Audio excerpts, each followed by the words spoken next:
Tamry Juntunen has been a cybersecurity professional with a unique background. She was in clinical psychology for 16 years, dealing with neurodivergent individuals, and is going to be speaking to us on empowering neurodivergent, God, can I speak well? Empowering neurodivergent individuals in cybersecurity, something that should be near and dear to all of our hearts. We all know that just about anybody that I've known in there has some neurodivergency. There is no such thing as normal. Neurodivergent is a new normal, and here's how we get better inclusion into it. Thank you, Tamry. Thank you. Thanks, you guys. It's so good to be here. It really is. When I first moved to Chicago and I started clinical psychology, can you guys hear me okay? Yeah, okay. We actually had our clinical meetings in this building, and it was like the start of something really meaningful for me. So you guys aren't aware of this, but you're like on a personal journey with me today. I feel like the universe is giving me like a full circle moment, because this is my first cybersecurity talk. And we're in this building, so it's probably the start of something good. So anyway, thanks for being here with me. I really love this topic, and I'm so happy that so many of you came out after maybe some of you have attended ThoughtCon and are feeling tired, and you can join me in this conversation. So I think it's going to be really fun. I love talking about this. Something else I just wanted to mention before we move on is when I made the switch over to cybersecurity, I noticed that there were a lot of really smart people, like very brilliant minds, and some of the environments were just not set up to support those individuals. And so I was thinking, gosh, if there was only a way I could sort of bridge my previous experience to what I'm doing now, and maybe be very useful in some way. And so again, it's a little cheesy, but I'm just really, my heart is like so full of gratitude, and I'm just really excited to be here, and I'm glad that other people want to learn about this too. So, okay, so we can talk about just the agenda for today. So we're going to first talk about what specifically is neurodivergence or neurodiversity. We'll talk about the benefits of neuroinclusion, and then talk about common challenges that we might be facing. And then at the end, work through some solution framework that I think are pretty simple and like scalable and affordable and all that stuff. So in the end, we'll probably have time for questions and answers. And hopefully today, everyone can leave with something that's actionable and it feels really manageable and doable. That's my goal for the talk. So when I give talks, I like to have a fair amount of audience participation, but I know that we're a small crowd today, so some of you might be vulnerable to participate, or maybe you just don't learn that way, so it's totally fine too. But if you are comfortable and you want to participate, the first thing that I would ask you to do is make a list of environmental inputs. So you can put it in your phone, you can just think about it in your mind. So by environmental input, what I mean by that is just anything in the environment that's affecting your body. So it can be anything. Earlier today, I heard sirens going by. That was something that I just noticed. I was also sitting right by the air conditioning earlier, and it was like freezing, so that's something that I noticed. What's another example? Maybe you're sitting next to someone who has coffee and you're smelling it. Maybe your shoes feel weird. I don't know. All that stuff. Maybe the speaker is sort of like flickering. I don't know. So whatever you're noticing in the environment that's affecting your body, just make a list. And if you could really think about it, you know, maybe you could have a list of like 8 or 10 things, like kind of a lot, and I think that's a lot. So start doing that. I'm going to introduce myself at the next slide, and while I'm doing that, you know, you can work on your list, and then we're going to talk about it afterwards.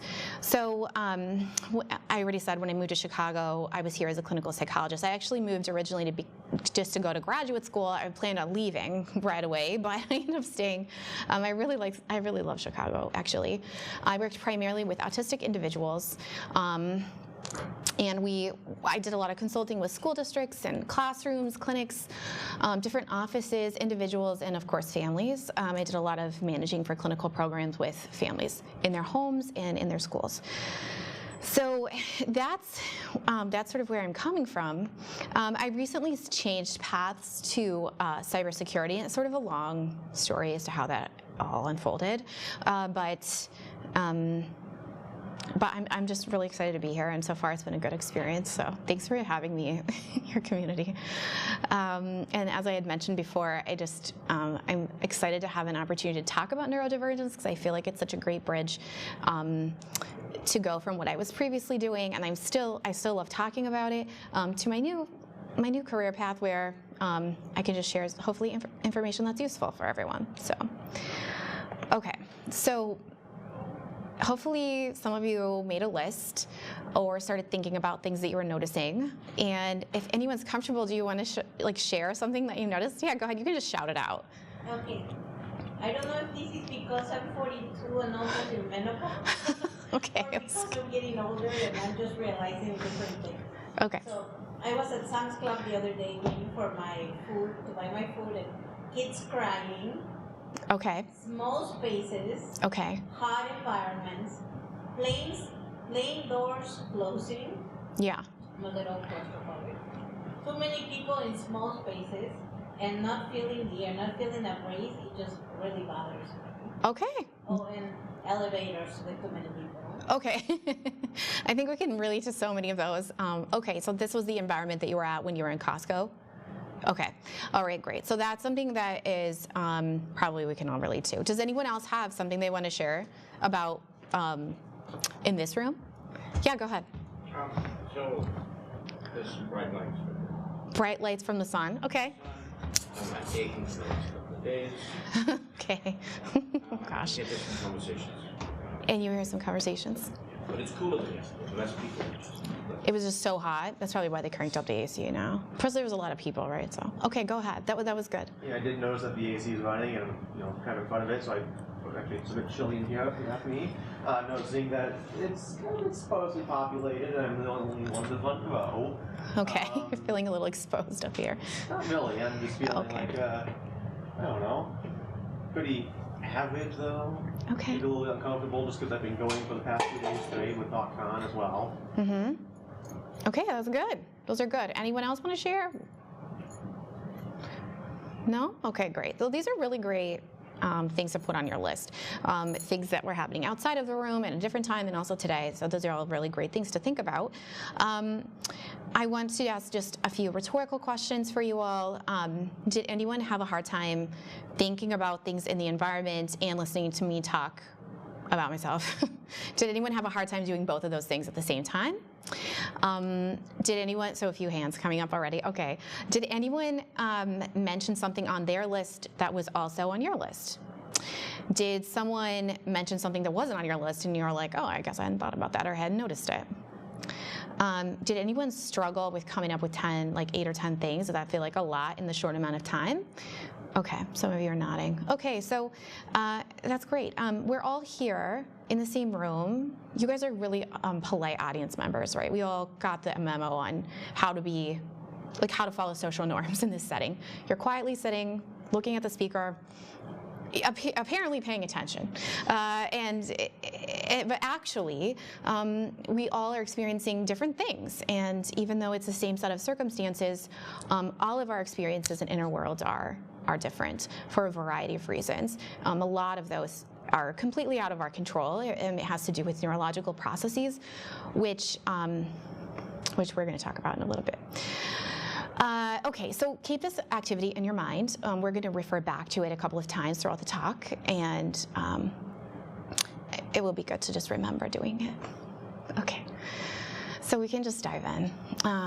What is neurodiversity? Neurodivergence was a term that was coined by an Australian sociologist in the late 90s. Her name was Judy. She was talking specifically through a lens of autism. Since then, it's broadened greatly. We're talking about a lot of things now, but when she was using the term, that's where she was coming from. So basically, she was looking for a term in her research that would explain this idea that within this larger human genome, there was a lot of diversity, and that's actually to be expected. It's healthy, it's natural, it's really what you want, and so it was a phenomenon that was happening on its own, and it was positive. So since the 90s, a lot of other terms have popped up. You may be familiar. So Neuro-Minority, Neuro-Atypical, Neurospicy is picking up a lot of steam on social media right now. I like that. I think that's my favorite label that we're giving people. So essentially, neurodiversity is the idea that there's no right way for a brain to function, and it's just so like just as biodiversity strengthens an ecosystem, neurodiversity strengthens our communities. So we're all unique and we exist within the concept of neurodiversity.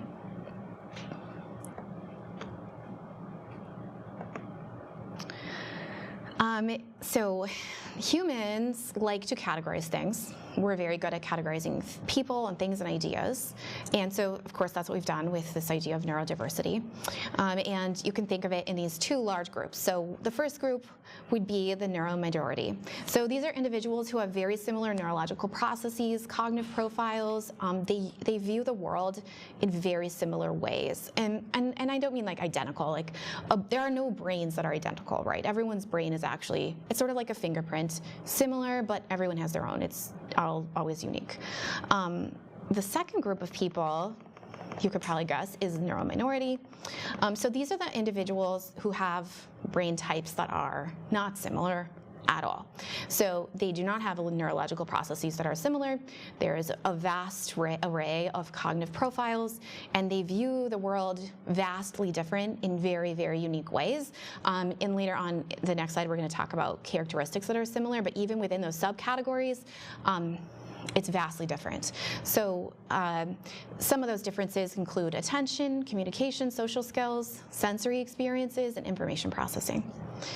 And I just want to say that this idea can be somewhat controversial. And if I said this in a clinical psychology conference, I would be like kind of afraid, but I'm just letting you know that this is just information in conversations that's happening. And I'm not assigning any moral value or any of that. I'm just saying, like, here's the information and this is what people are talking about.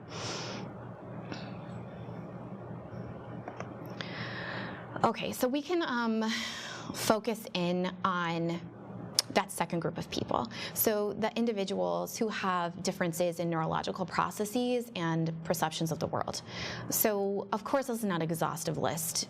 There's a lot of other groups of people that could fit under this larger umbrella, but you might recognize some of those things. So ADD, ADHD, PTSD, what's some others? Autism, you might know about that one, OCD, bipolar, Down syndrome. So this is like a huge group of people, right, that are very vast in characteristics. So these are this is how we've like subcategorized these individuals in the second group. So if you're comfortable, another opportunity for audience participation. If you yourself or someone in your family, so we can say like, I don't know, spouses or partners, children, brothers and sisters, mom and dad, aunts and uncles, okay? Like within that like realm of family tree. If there's someone in your family or yourself who has been diagnosed officially by a physician, not like we think he's probably on the spectrum, it's like officially diagnosed, go ahead and raise your hand. Okay, so that's quite a few people in this very small group of individuals. And go ahead and raise your hand if of the things you see underneath this umbrella, if the diagnosis you're specifically thinking of is ADD, ADHD, dyslexia, or autism. Okay, that's still a lot of people. Thank you for participating, by the way. So I just want to take a second right now to identify that this is actually a very personal and nuanced conversation. And today, due to the format of the talk, I'm going to be talking in generalities. But the intention is not to make anyone feel dismissed or unheard, or like I'm just giving like 5 easy steps to like fix your problems and it's so simple and why can't you figure it out? Like, it's nothing like that. I realize that this is a very giant conversation. This is meant to just be a jumping off point for a much larger idea. So I also want to recognize that lots of people in this room raised their hands. So this is actually, like, I don't know, let's just recognize the humanity in this topic. It can feel a little dry in a conference talk, but it's actually something that we're experiencing as individuals or our loved ones are experiencing, and sometimes it can be really challenging or maybe even painful experience. So I just I just hope that everyone can be very thoughtful and kind in your comments, and I'm sure you will be, but I just wanted to take a moment to really think about that and really appreciate that. It's something that we're sort of all in this together. So I think it's worth it to think about that and pause on that. So there are people in this room who've experienced neurodiversity or who have loved ones who experience that. So let's just talk about how prevalent this actually is in our society. So right now, most research is suggesting that 15 to 20% of the population identifies as neurodiverse. So that's a lot. That's like 1 in 7 people. That's quite a bit. Gen Z makes up about 30% of the workforce, and about half of them identify as neurodiverse, and 80% of those individuals expect companies to recognize and support neurodiversity. So this is something that's going to continue to expand and become a larger topic and conversation. It's not going to go away. And it's something that, you know, I mean, I think supporting all people in your workplace is actually the right thing to do.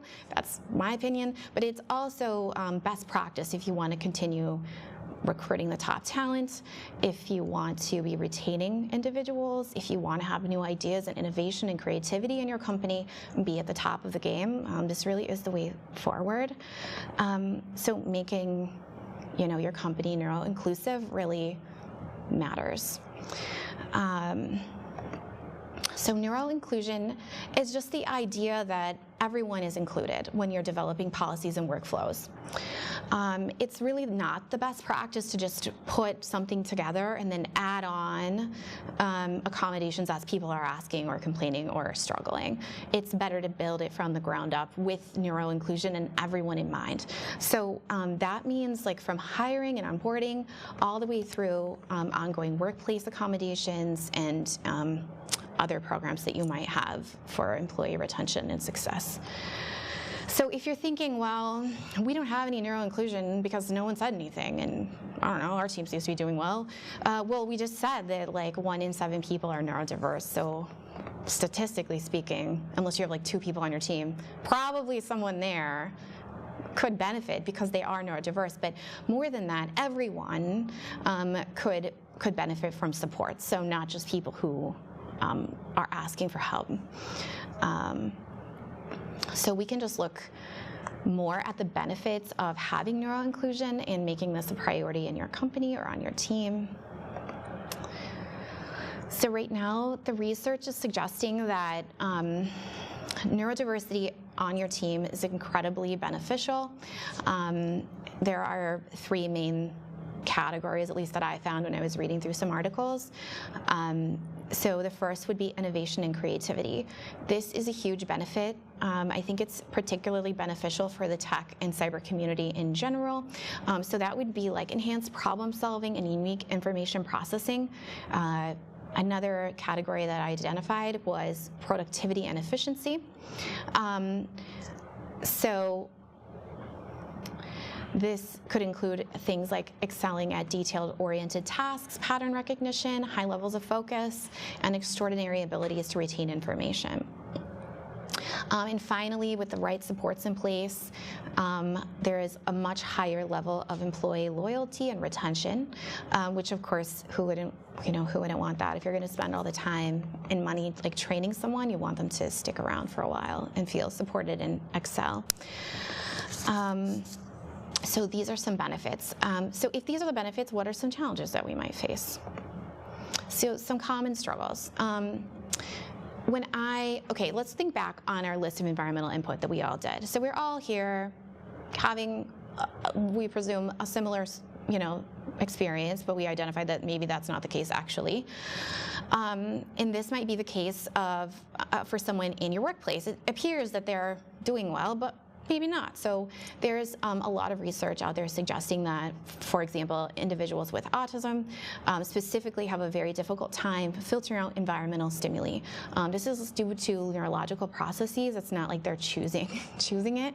So I had a client once who described this. So this was a young professional. He was like early 20s. He was working in a building downtown, and he described this problem as there were 2 radio stations playing all the time for him.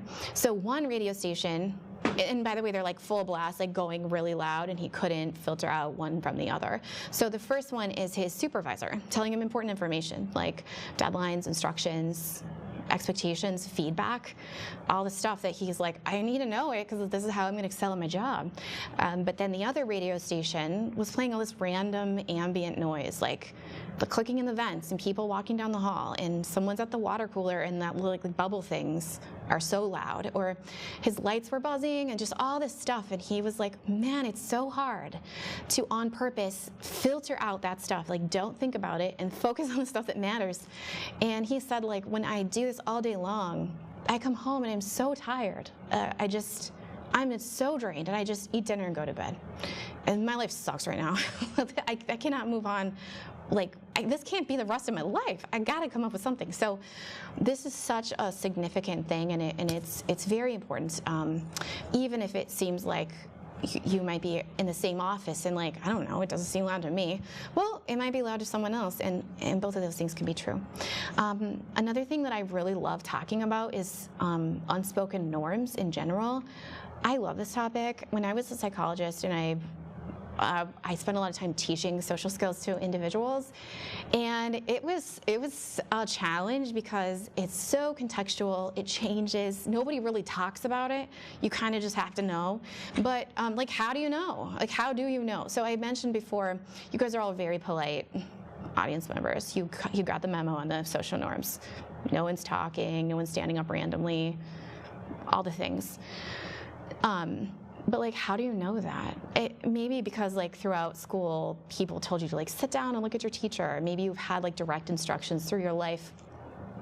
But no one told you before you came in this room today, remember to stay in your seat and don't talk to your neighbor, don't look at your phone. Like, everyone is picking up on that on their own. But no one talked about it. So there's a lot of things that go on like that we just don't talk about, but everyone expects it to just happen. And I also think it's so interesting, it's like a side, maybe like a rant a little bit, but I think it's so interesting that so many people are so judgmental of others who maybe are not picking up those social cues, when it's my experience that most adults are not nailing it every time. Like, every one of us has had a social interaction that didn't go as well as we wanted. It was awkward, you didn't know what to say, maybe you said the wrong thing, whatever. Like, no one's getting it 100% of the time. But I hear so often all this judgment of others who are really struggling with this. So this is a topic that you catch me in the hall, I'll tell you about it. I love it. Very cool. Another thing would be executive functioning. So this could be things like time management, focus. There's a little lag on my computer here. Emotional regulation and time blindness. For those of you who are not aware of what time blindness is, it's that lack of internal time awareness. So you might be a person who sees a task and you think, okay, this is gonna take like 30 minutes maximum, so I'm gonna do it before lunch.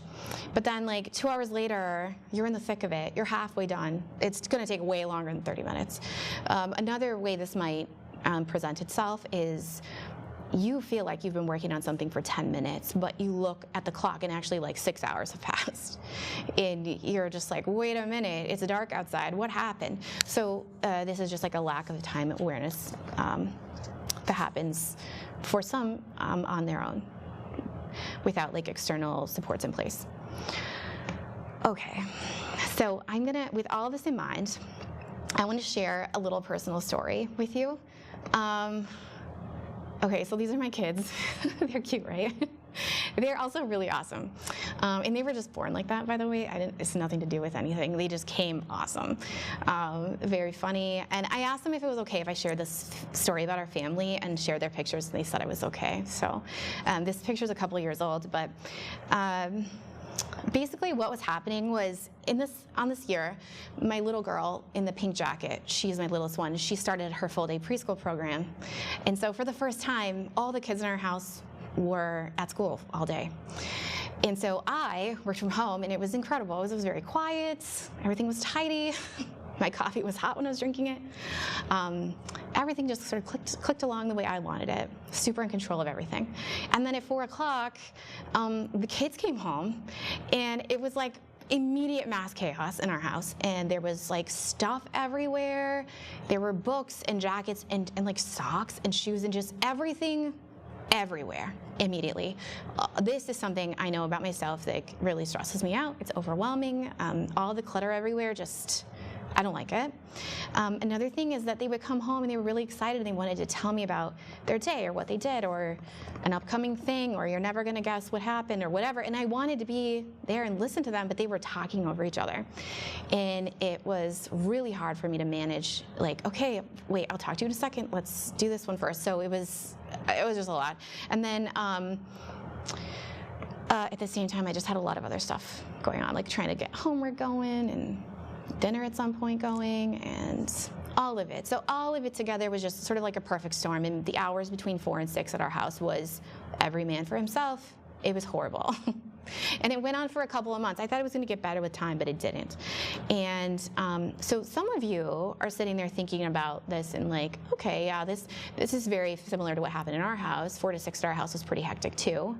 Yeah, this is like exactly what happened. Someone else might be thinking like, okay, I mean, it's not that dramatic, right? It's not that bad. Like just clean up the shoes. It's so, why can't you handle that? Or someone might be saying like, this is why I don't have kids, because I just don't want that on purpose for myself. So, and I just want to point out that all those experiences are valid and true and important. And my experience doesn't invalidate yours and vice versa. We can be sitting with the same set of circumstances and experiencing very different things. So these are the things that set me off, but other people, maybe they don't for you. And that's okay. So what ended up happening was I thought back, this is a true story. I thought back on this day a lot of like what happened. I feel like I just snapped a little bit. I just had a mental breakdown a little bit. And I think what happened was I turned the fan on above the oven. You know what I'm talking about? Like that fan that like sucks the steam out when you're cooking. And it just was like a sensory nightmare. And I was like, I can't do this, it's too much. And the kids, I remember the look on their face of like, whoa, she's totally lost it. Like it's happened, today's the day that she's totally insane. And I felt out of control, dinner got ruined, everything was a mess. I think we ordered pizza that night. And so that night when everyone went to bed, I thought, okay, this can't be my life. I can't do this for the next 10 years. I gotta make some changes. So I came up with a chart for myself that identified some of the challenges and some of the needs things that were missing, and then like pretty simple solutions, right? It turns out it's not really rocket science. So, okay, so the first thing that was challenging for me is everyone talking at once. The need that I had was I needed more cognitive space and I needed turn taking. So we had a family meeting and I set some expectations and routines, and we talked about everyone can't talk at once. It's too much for me. So we made a plan, and the kids were super into it. They wanted to do it. The other thing was environmental overwhelm. So there was too much stuff all over the house, all at once, and that's a huge trigger for me. So I created a space for them to put all their stuff. I mean, what I realized is that they weren't hanging their coats up because they couldn't reach the closet thing, like the little rod in the closet. They're too short. So I just like put up a hook, and then they were so excited to have their own space. And so it's very simple. A very simple solution there. And then the last thing that made a huge difference for me was that I was managing all the tasks at the same time in like a short period of time, and it ended up being too much for me. So I needed to reduce some overload, and I needed to create a sequence for myself. So that's what I did. I made a schedule, I prepared ahead of time, and I gave the kids some jobs to do so they could help out with some of the chaos. And it turns out it really worked out very well. It was super, it was also really adjustable. So this is a couple years old now. They're a little bit older and they can do things more independently. But we've been able to adjust this chart and like have updated family meetings to talk about it. So this is a chart that I've used also with some clients where we identify challenge needed solutions. So let's see. What's happening? Okay. So these are some challenges that are maybe a little more relevant for our purposes today. So first is office noises. I think this is one that comes up quite a bit. Maybe this is the one that we've seen on social media or something. So I think the need that I've identified is that it's often control over a sensory environment. So noise canceling headphones, quiet spaces that are available to everyone, by the way, not just someone who's disclosed or someone who's asked for supports. Every person could really benefit from these solutions. Uncomfortable workwear or dress code that's uncomfortable. This is a sensory comfort and bodily autonomy need. There's something called proprioceptive senses, and it can be very disruptive if you're a person who can't filter that out. So maybe just consider more inclusive dress policies. Task switching burnout. Predictability is the need. Shared calendars, block time. You guys are understanding. Maybe you have a team member who is having a difficult time with verbal feedback. It might be that they need more time to process, or they just need more clarity of expectation. So written feedback would be a very simple solution there. This is not obviously the only solution to these challenges. There's a lot of things. So you could just tailor this to whatever's happening in your particular team. And finally, emotional regulation. So space for regulation and recovery is the need that I identified. And then wellness rooms could allow breaks without scrutiny and avoid tone policing. Okay. So I thought we could do this. It's a pretty small crowd. I don't know if you guys are into it. I made some slides with just some more ideas here that we could work through, but does anyone want to try to fill out this chart right now? Just shout out some ideas. If there's someone who's having a hard time with social norms, does anyone have an idea of what the need could be? Yeah, go ahead. So over the years, I've gotten a little bit afraid of small spaces and going into airplanes specifically. So when I go into an airplane, I have my essential oils. I make sure that I'm not too, because airports are so busy and there's so many noises and people. Once I get to the door of the airplane, I do the sign of the cross because I grew up in Peru. And then after that, I go to talk to the main flight attendant. Mm-hmm. And I say, look, I'm usually fine, but if something happens, could you please check up? Because they're prepared for this. Mm-hmm. So then that gives me peace. Yeah. So I just came back from Peru and I flew to Atlanta, and that was 7 hours. And I was like, what am I gonna do if something happens? 7 hours in the flight, Yeah. So I try not to go down the deep end and try to prepare. Yeah. Okay, so maybe having some preparations ahead of time would be really good. Having that, also a safe person. A safe person is very important because it's an airplane full of strangers in a small space. That's right. Yeah, so social norms really sometimes can take a back seat if you're scared enough, right? Okay, great. Does anyone else want to share a need and solution? You don't have to. Yeah, go ahead. In certain places that I've worked, where I feel like I'm not navigating my social norms really well, I've kind of leaned on someone that I trust, that I feel like kind of navigates the office really well. Mm-hmm. And then just trying to have open dialogue on this is what I'm struggling with. Mm-hmm. And then I do a lot of mirroring Mm. in meetings or in situations where I'm a little unsure. And then just kind of creating an open space with someone you trust kind of opens the doors of being able to ask a question that you wouldn't really know how to ask. Yeah. That's all. I like that. I like that both of you mentioned having safe people that you could say hey, listen, I'm struggling. Could you help me a little bit? That's really great. I love those ideas. Awesome. Anyone else feel the need to share? Yeah, go ahead. More about the need. Just mentioned it was in my head at the same time. There's a need to feel safe, and there's a need to understand what the norms are. I don't know what solutions per se, but I just wanted to kind of put some details in. Yeah. So he said there's a need to really feel safe and to, really feel like there's a solution available that would be available to you. Okay. All right. This is great. I filled this out, so all of your ideas are right, but this is just what I filled out ahead of time. So I just wrote explicit expectations and social transparency. So how could you create that? Maybe you could make norms apparent during an onboarding. You could create social scripts.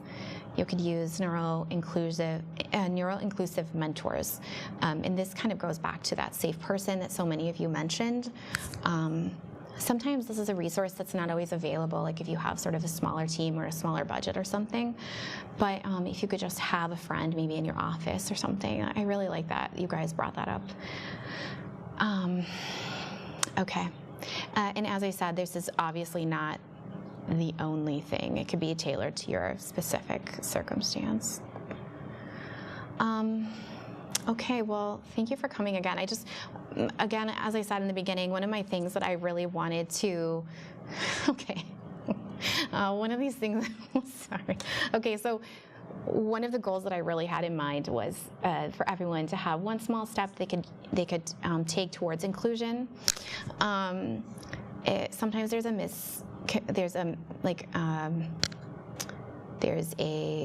what word am I thinking of? Like a misunderstanding that in order to do something neuro-inclusive, that it has to be like huge and enormous change and like weeks of planning and like a huge, financial investment.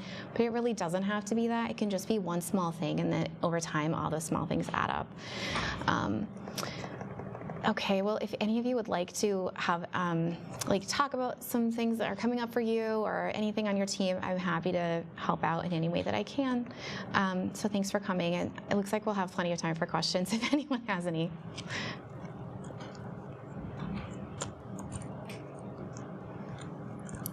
Oh yeah, go ahead.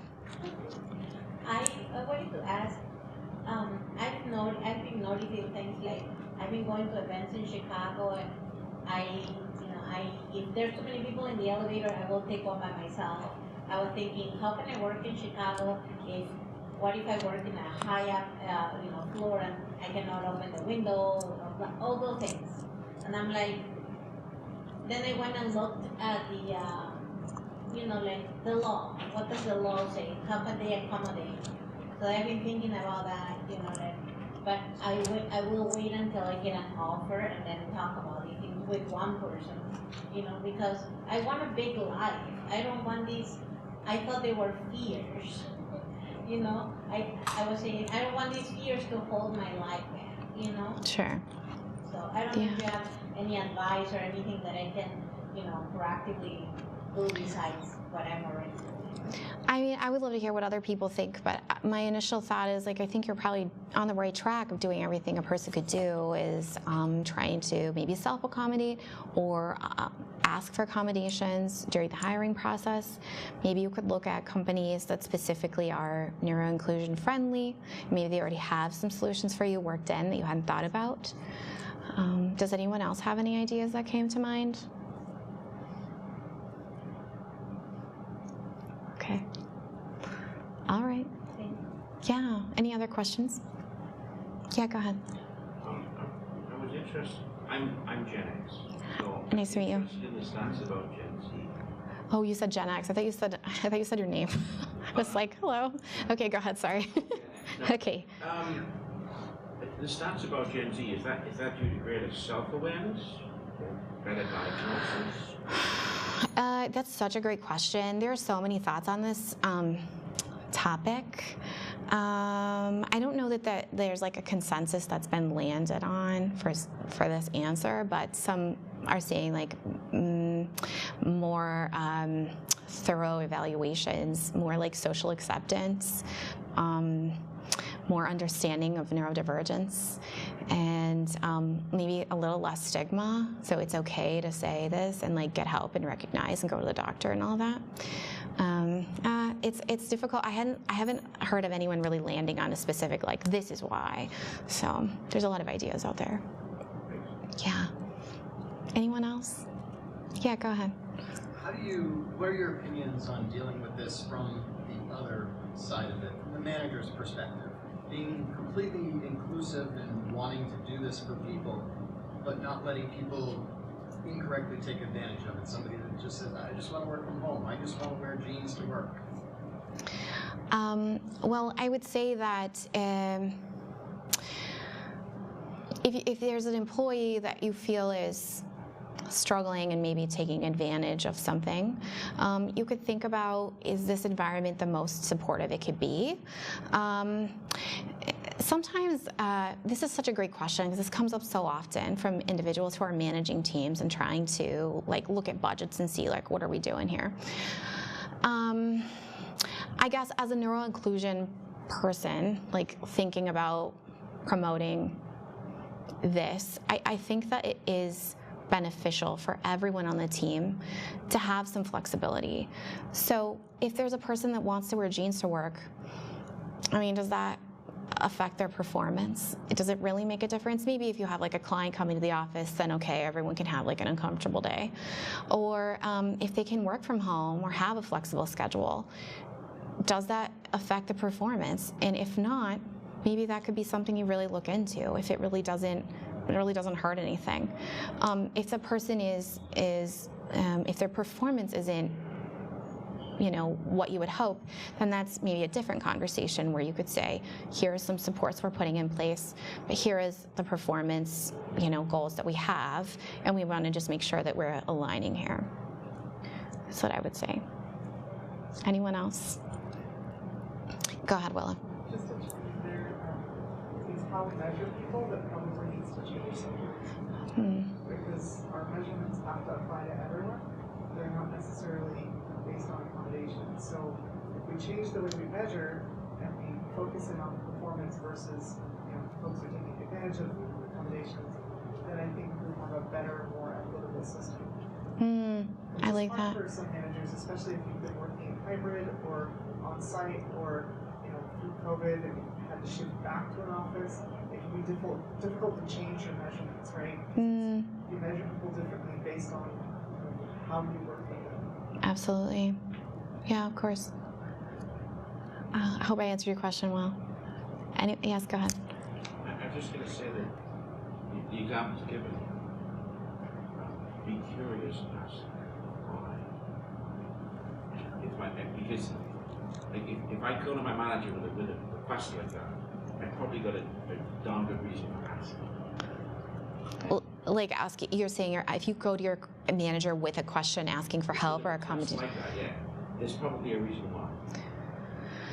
And how do you ask the why in a manner that is not confrontational?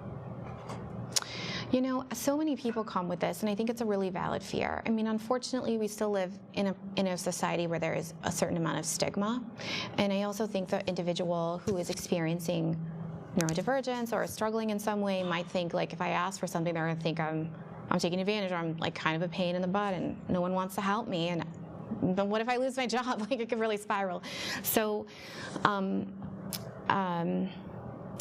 sorry. Could you repeat your question one more time? What? It was more of a comment, really. But Oh. How do we? I guess as a manager, you would want to understand why the request is being made. Sure. And how to get that information. Absolutely. When I've talked to people who are diagnosed with autism, that's really primarily who I've worked with, they often do not disclose because of all the things that we just talked about, that there's a significant risk for things not going well. And so then you have my client who gave that example of 2 radio stations, and he just was like, oh my goodness, what am I going to do? I also think that a lot of people just don't know. They don't have a diagnosis. They never have been evaluated. They're just I think I'm just dumb or something. They just think that something's wrong with them, but when actually it could be something that's out of their hands, and with very doable things could have a huge outcome for them. So that's complicated. I can appreciate that. Anyone else? Okay. All right. Thanks, you guys. Thanks for coming.